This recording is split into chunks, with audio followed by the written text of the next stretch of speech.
Hello everyone, my name is Rizou and I'm very excited to be part of CODIFI conference. In this short presentation, I aim to discuss the private international law aspects of electronic bills of lading.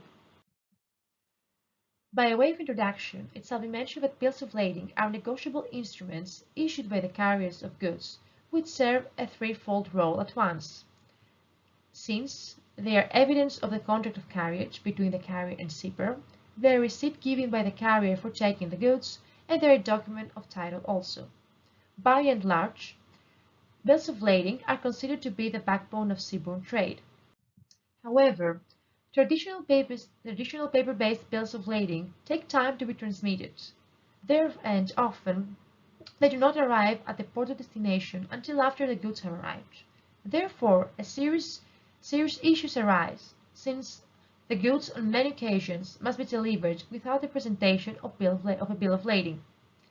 To overcome such difficulties, several attempts to digitalize the bills of lading have taken place over the past decades.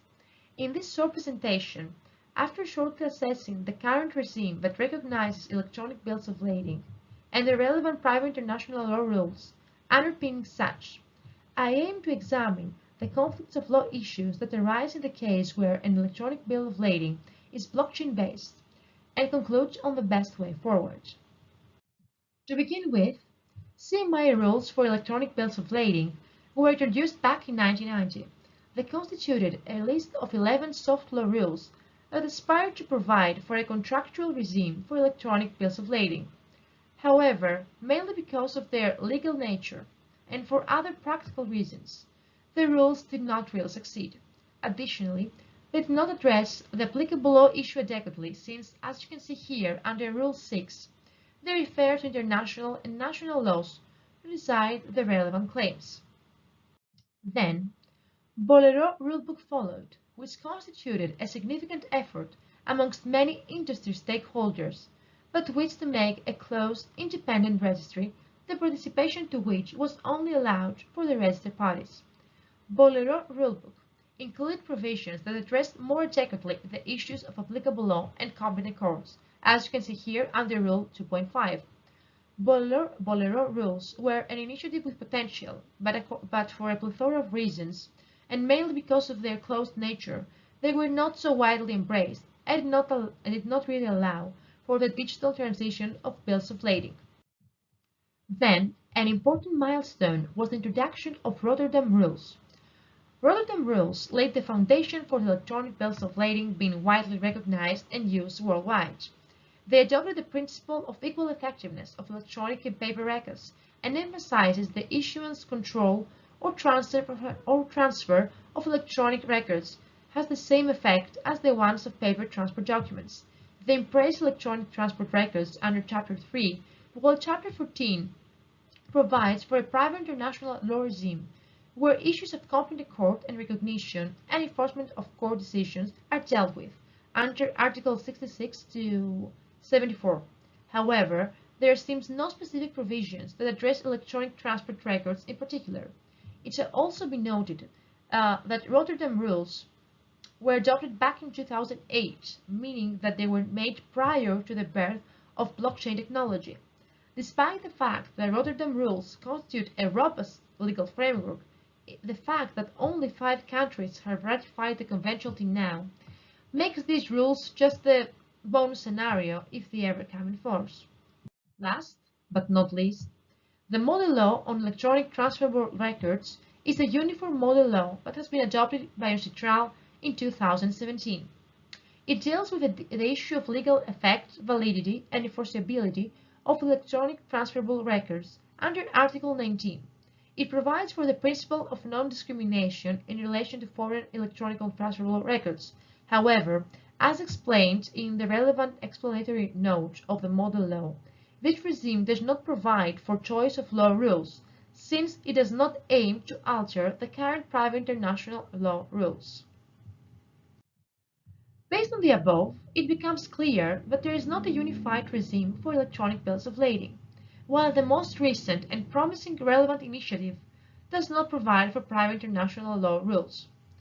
Truth is that when it comes to electronic bills of lading, and specifically blockchain-based ones, Private international law issues are not the protagonists of the main questions that arise, since maritime stakeholders are conservative and were skeptical of embracing an electronic bill of lading generally due to its significance for that market. However, with the passage of time, we have noted that steadily such issues are overcome, and indeed, blockchain-based electronic bills of lading have been issued. See for example the case of Cargo X, and have been supported in fact by P&I clubs, which have paramount importance for their insurance coverage. In fact, in a recent article, Professor Takahashi considers the choice of law rules that should be applied in relation to any issue arising of blockchain-based bills of lading. To do so, he poses various questions that have to do with the creation and cancellation of blockchain-based negotiable instruments. For instance, the issue of whether a blockchain-based token may be created to serve as a negotiable instrument to represent the right in question, or whether a blockchain-based negotiable instrument may, in case of loss of the private key, be cancelled, etc. And suggests that in almost all cases, lex creationis, i.e. the law under the right, represented, and in our case of the bill of lading, that's the governing law of the carriage contract, should be applied to determine such issues. To sum up, currently, there is not an international regime for electronic bills of lading. It could be safely argued that Rotterdam rules and model law seem the most important initiatives that have been undertaken in relation to electronic bills of lading.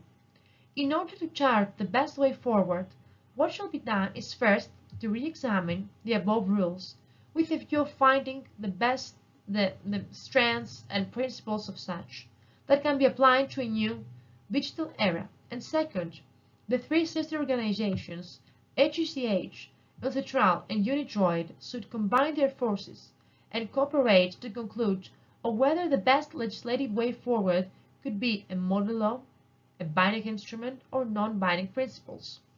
Overall, blockchain technology can constitute an important ally to a transition from the paper-based negotiable bills of lading to electronic ones. However, for such an aspiration to become a reality, legal certainty in terms of choice of law is really needed.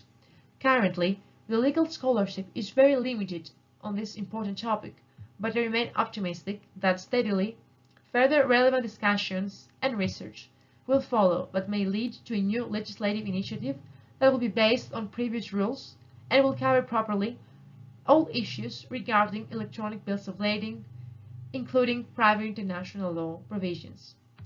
Thank you for your time.